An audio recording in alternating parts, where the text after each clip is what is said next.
전설의 록밴드, 록밴드 시나위의 기타리스트인 신대철 씨 만나서 잠깐 인터뷰 모시도록 하겠습니다. 반갑습니다. 네, 안녕하세요. 네. 진짜 저희가 모시고 싶었어요. 팟짱으로 한번 옛날에 한번 라디오로 모시고 나서 처음 모시는데요. 오늘 굉장히 역사적인 무대에 서시게 된 것 같습니다. 네, 그러네요. 하다 보니 이렇게 됐네요. 네.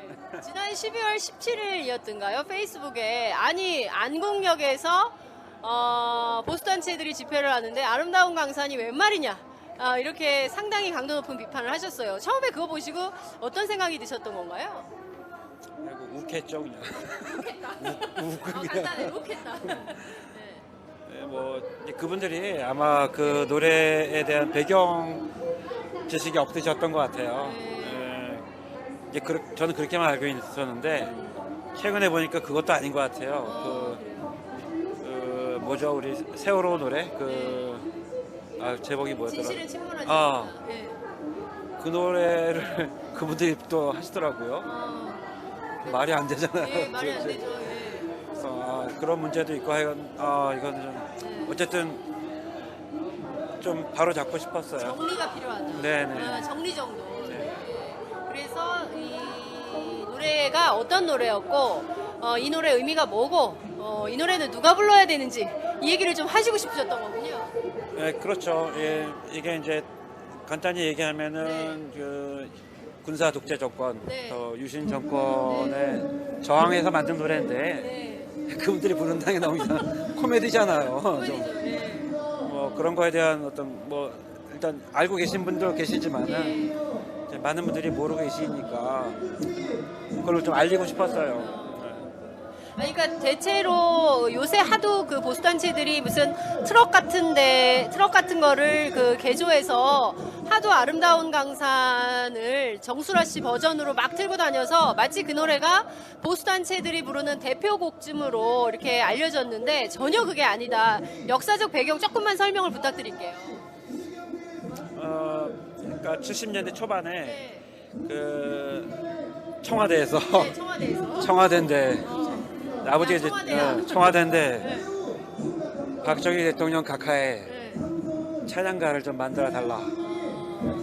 이제 이런 전화가 온 거예요. 당대 최고 뮤지션에게. 아버지한테. 아버지가 이제 그 당시에 뭐 히트곡 제조기 뭐 이런 분이셨으니까 뭐 당시 아마 제일 그럼 잘 나간 사람 누구야 하고 아마 찾았겠죠. 그 아버지한테 그 얘기를 하니까 아버지가 난 그런 거 안 받는다. 거절을 하신 거예요. 그러다 또 한 몇 분 있다가 이렇게 전화를 툭 끊었대요. 나 그런 거 안 해. 툭 끊었는데. 아버님께서 역시 우리 신중현 선생님은. 근데 좀 있다가 네. 또 전화가 와서 받았더니 이번에는 이제 여기 공화당인데요. 공화당인데 당시 정부 여당이죠. 공화당인데 뭐 이런 똑같은 얘기를 하는 거예요. 네. 그래서 안 하면 다친다 당시에 이제 이렇게 나온 거죠. 뭔 소리 하는 거예요? 나 안 한다니까 툭 끊은 거예요. 그 기계가. 그러니까 그래서 어렵게 살았죠 그다음부터. 아니 대충 타협하면 되는데 나는 안 한다. 안 한다니까 이러면서 전화를 끊으시니까 그다음부터는 굉장히 고통스러운 삶을. 아주 힘들게 살았죠. 그러니까 어떤 보복이 들어왔냐면은 네. 이제 그 당시 이제 굉장히 히트했던 노래들, 아주 유명한 노래들이 줄줄이 이제 금지곡이 되기 시작했죠. 네. 저도 생각이 나는데 그때 그 미인이라는 곡이 굉장히 이제 엄청나게 이제 히트가 됐었는데 어느 날 갑자기 금지곡이 된 거예요. 근데 금지할 만한 이유가 없어요. 아무리 생각을 해도. 금지 사유가 뭐냐면 택배풍조 조장, 미인이 택배풍조 조장이었어요. 그게 택배 분조자.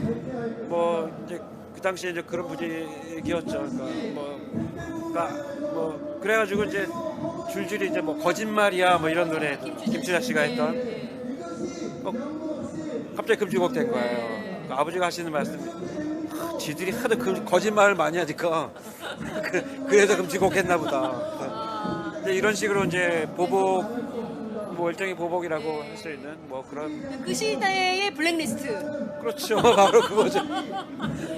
지금도 계속 이어지고 있는 블랙리스트가 그때부터. 네, 그랬던 것 같아요. 네. 그래서 이제 그 아버지는 이제 내가 정권이나 권력자를 찬양하는 노래는 못 만들지만은 그런 건 만들 수 없지만은 우리가 살아온 터전, 네.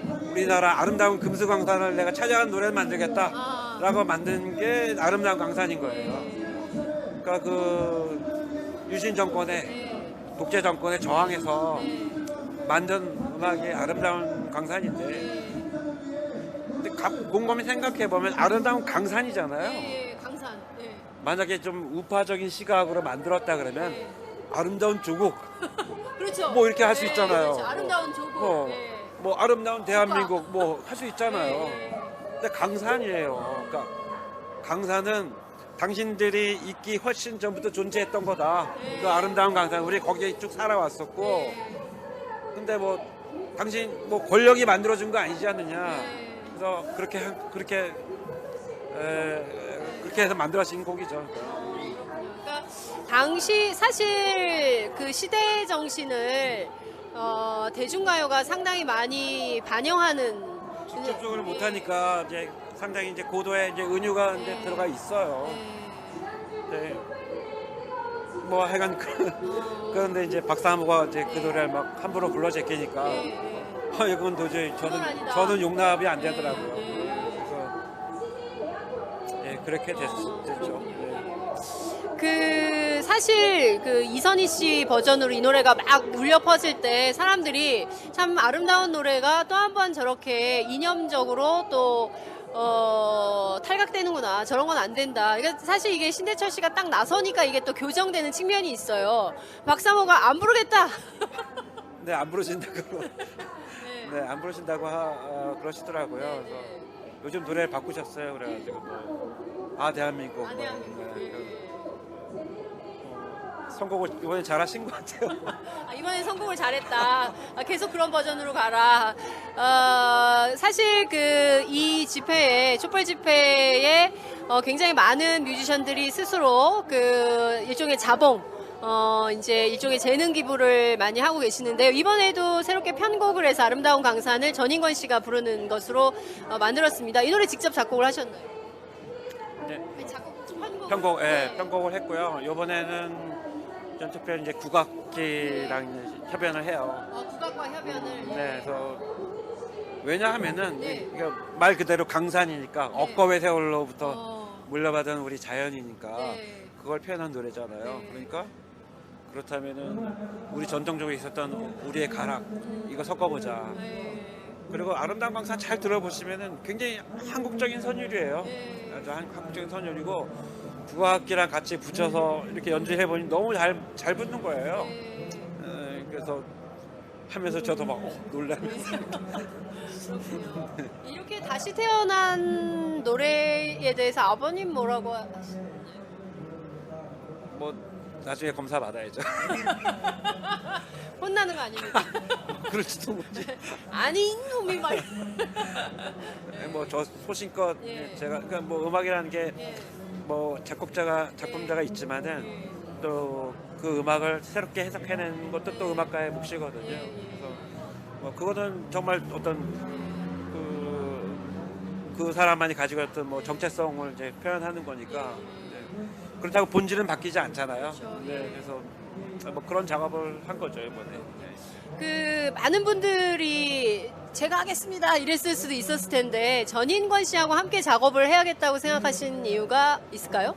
처음에는 이제 좀 여러 가수분들이 좀 올라와서 같이 했으면 좋겠다라고 했는데 연말이잖아요. 연말. 예. 다들 바쁘시더라고요. 네. 제가 이제 연락을 좀 했었는데 네. 어떡하니, 너무 미안하다. 근데 인권이 형이 네. 내가 할게. 오.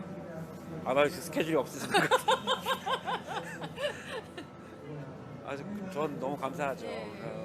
인권 형님이 자기가 당신이 하시겠다라고 이렇게 말씀해 주셔서 전 너무 감사하게 그러면 그렇게 하시죠.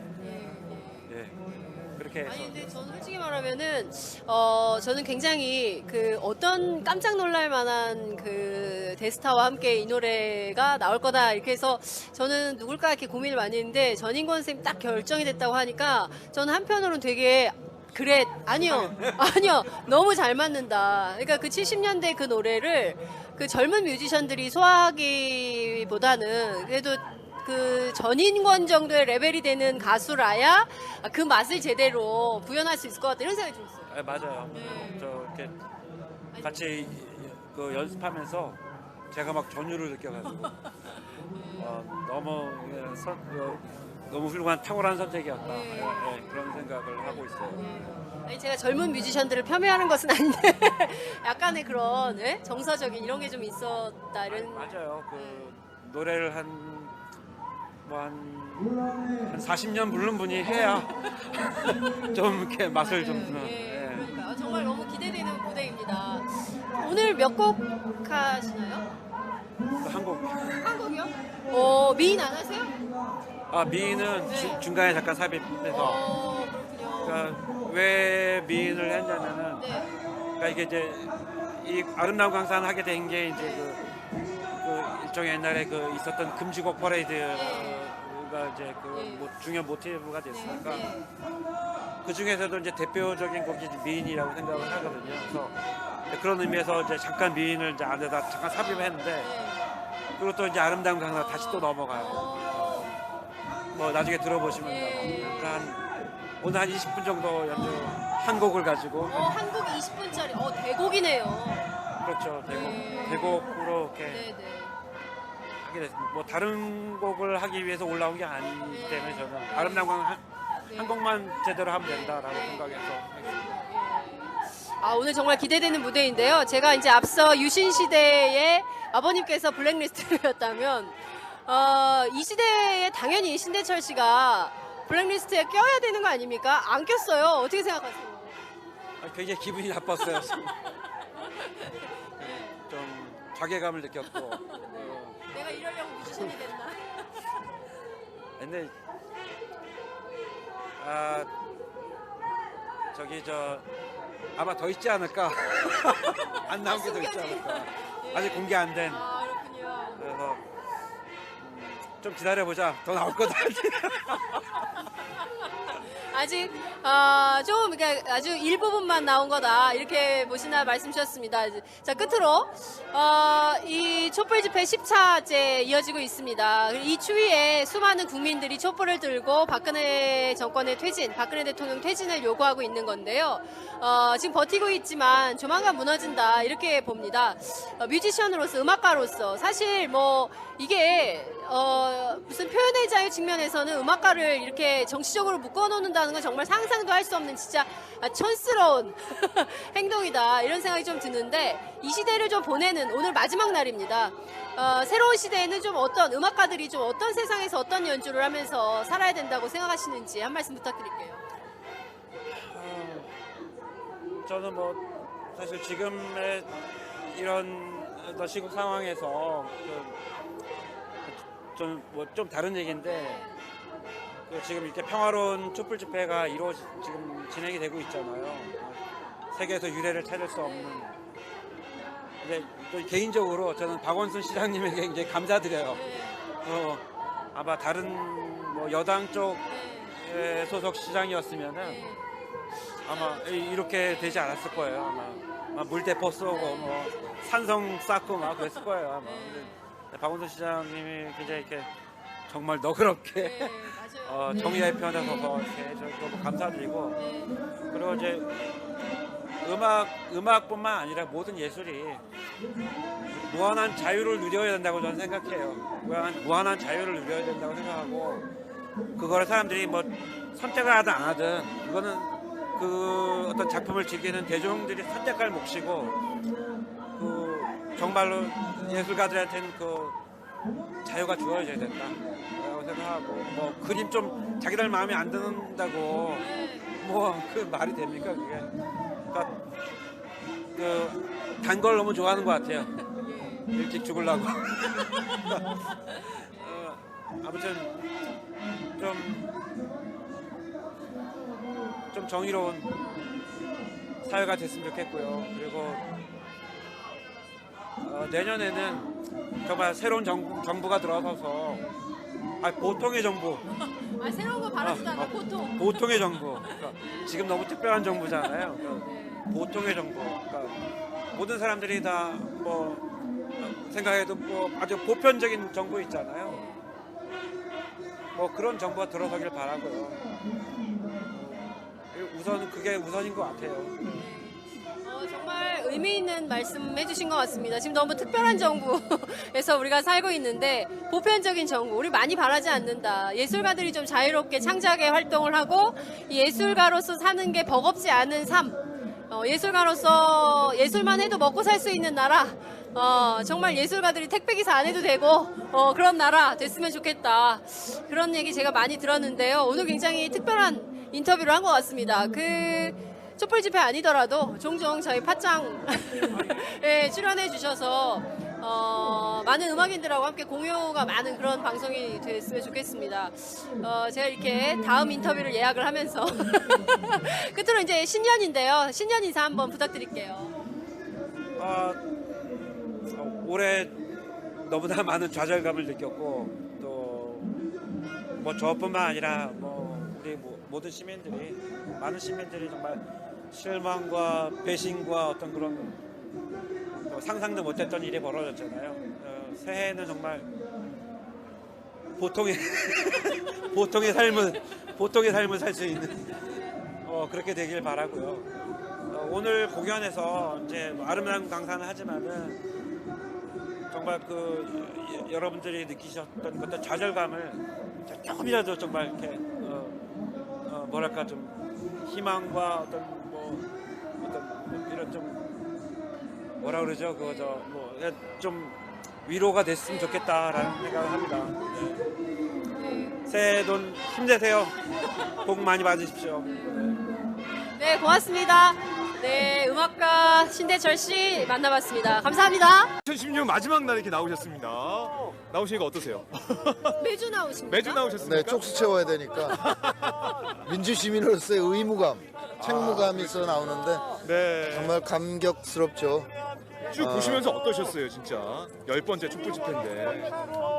우선은 이렇게 주체적인 결집을 하고 있는 시민에 대해서 감동하고요. 네. 근데 그 전에 우리 사회 기득권 세력이 이렇게 부도덕하고 이렇게 천박할 거라고는 정말 상상을 뛰어넘는데 참 그동안 살아온 참 억울하더라고요.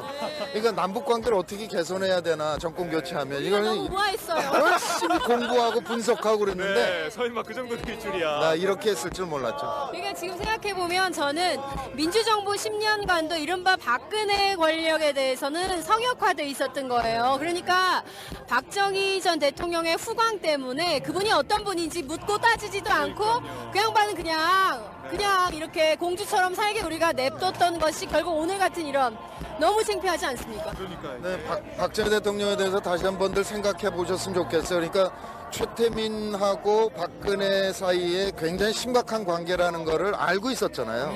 그러니까 뭐 거세하라 이런 지시도 있었고, 근데 그거를 자기 정치적인 이익을 위해서 덮었다는 거 아니에요. 자기 딸이 망가지는 거를 그냥 자기 정치적인 이익을 위해서. 그러니까 그것 때문에 본인도 죽었고 네. 딸로 하여금 결과적으로 이렇게 나라를 냈기 때문에 이건 정말 박정희 대통령이 원죄다라는 생각이 들어서 이 부분에 대해서 꼭 많이들 생각해 봤으면 좋겠다는 생각이 들어요. 그동안 우리 지식인들, 특히 진보 지식인들이 굉장히 우아한 접근을 해왔는데 우리가 생각하는 거는 너무 차원이 달랐던 거였던 것 같고요. 근데 중요한 건 이제 구체제를 청산하고 새로운 체제로 좀 나가야 되는, 특히 이제 대선을 앞두고 있는 이런 상황인데요.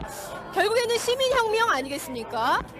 네, 많이들 걱정하시죠. 8.7 6월항쟁 이후에 그때는 이제 야권의 분열로 졌고 그다음에 92년 대선은 3당 합당으로 졌잖아요. 근데 그걸 되돌아보면 지금 우리는 이미 야권은 분열되어 있는 거죠.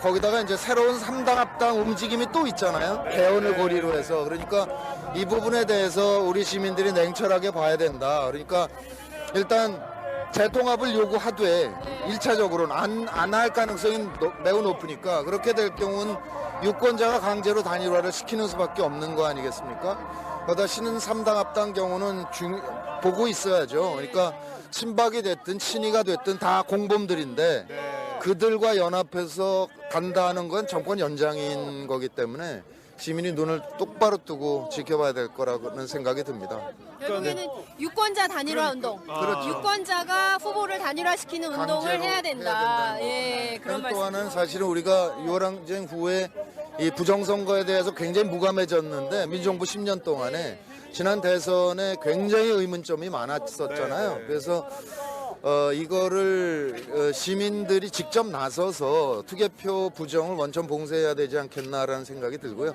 그래서 지난 총선에 이제 임시 가동을 조그맣게 해봤던 거죠, 시민의 눈으로. 근데 굉장히 효과적이었다는 평가도 많고 그래서 이번 대선에는 아예 그러니까 투표소가 지금 14,000개 정도 되는데 전국을 다 커버를 하려고 그래요. 그래서 전체적으로 한 6만 명이 필요한데 일단 한 3만 명이 모이면 정당권하고 협상을 하려고요. 그러니까 투개표 감시단을 반띵하자. 시민이 반 들어가고 정당이 반 들어가죠. 정당마다 티오가 있잖아요. 근데 그걸 시민에게 반을 주라. 같이 하자. 같이 하자. 근데 이제 특히 제가 이제 정당 생활도 해봤기 때문에 느끼는 건데 당대표도 하셨어요. 맞아요. 예.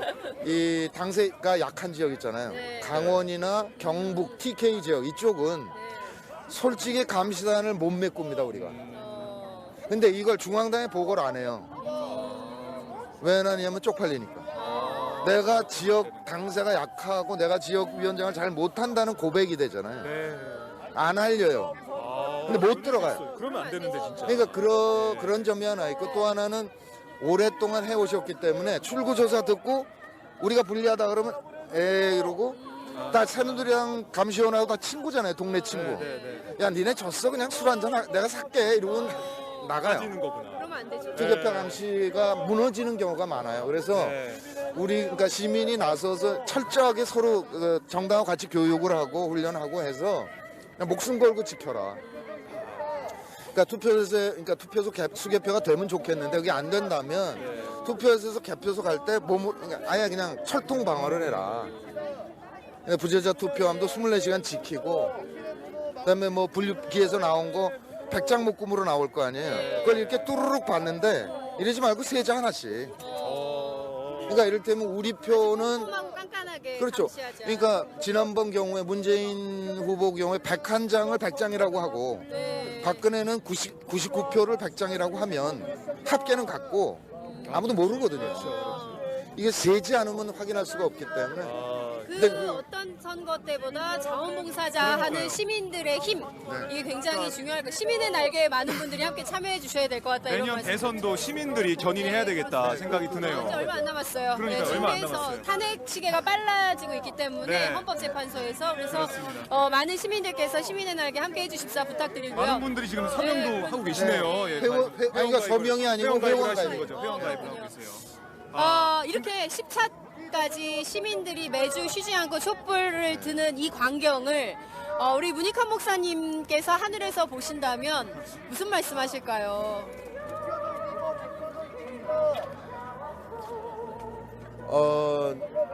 늘 그야말로 시민 국민을 민중을 믿고 활동을 하셨던 분이죠. 정말 기뻐하실 거고요. 같이 하고 계시겠죠. 네. 하늘에서도 같이 하고 계실 것 같습니다. 3주기입니다. 1월 달이면 그래서 네, 벌써 그렇게 됩니다. 네. 근데 우리 윤성근 씨는 블랙리스트에 올라가 있나요? 그럼요. 올라가 있죠. 제가 알기로는 MB 때부터 이게 출연이 안 되시는 거예요. 근데 이게요. 네. 블랙리스트가 이게 박근혜 정권이 만든 거라고 지금 그러는데 MB 때도 있었어요. MB 때도 있었죠. 이어서 내려오는. 그리고 아니 그 유인천 장관이 맞아요. 박근혜 정부 들어선 다음에 그런 얘기 했었잖아요. 그러니까 자기네가 좌파 척결을 웬만큼 해놨기 때문에 박근혜 정부는 쉬울 거라고. 그러니까 그때부터 있었던 거고요. 어떻게 이렇게 블랙리스트를 만들어서 문학의 인사들을 탄압할 수가 있나요? 그렇게 많은 인사들을. 근데 거기 지금 10,000명의 그 신대철 씨 없대는 거 아니에요? 그 말이 안 되고 저게 그러니까 몇만 명인데 일부가 나온 거죠. 일부가. 네, 그러니까요. 네. 그러니까 인상의 일각일 것 같아요. 이것도 다 꼼꼼하게 다 체크해야 돼요. 그러니까요. 아마 다 세봐야 돼, 하나씩. 네, 언론인 블랙리스트도 있을 거예요. 그러니까요. 다 있을 거예요, 분야별로. 그러니까요. 아, 이게 심각한 상황입니다. 끝으로 저희가 지금 전 세계 200개국 아, 200 예. 개국. 전국에서 전국에, 함께하고 계시는 방송 네. 국민 여러분께 한 말씀 부탁드립니다. 네, 고맙습니다. 반갑습니다. 지금 이제 내년에 조기 대선이 이루어질 것 같아서 투개표 부정을 원천 봉쇄할 시민의 눈 회원을 모집하고 있습니다. 그러면 이제 이렇게 매주 토요일 정말 많은 분들이 모이고 계신데요. 또 한편에서 그런 반성을 해봅니다. 우리가 평소에 조금 더 관심을 갖고 운동을 했더라면 이렇게 참담한 참사는 일어나지 않을 수도 있었지 않았을까라는 생각이거든요. 이렇게 광화문에 모이시는 국민 여러분 정말 기가 막힌데 어떻게 보자면 굉장히 소모적인 측면도 있어요. 그러니까 우리가 평소에는 모바일 광장에서 평소에도 조금만 관심을 더 갖고 이 공동체를 위해서 노력을 하면 빠르게 정상화되지 않을까라는 생각을 합니다. 그래서 시민의 날개 이런 걸 만들고 같이 이렇게 모이고 있습니다. 많은 분들 관심을 가져주시고 우리 모바일 광장에서도 계속 촛불을 같이 들었으면 좋겠습니다. 고맙습니다. 이제 새로 대선을 통해서 이제 새로운 정치 권력이 들어서면 네. 문성훈 선생님 이제 드라마나 영화나 드라마에서 정말 그것이 보고 알고 싶어요. 싶다. 네. 근데 그런 데서 뵙고 싶어요. 대북 특사는 한번 갔다 올게요. 그러니까 저희 가서 생중계 하겠습니다. 거기 하겠습니다. 가서 방송하겠습니다. 네, 고맙습니다. 네, 말씀 잘 들었습니다. 네.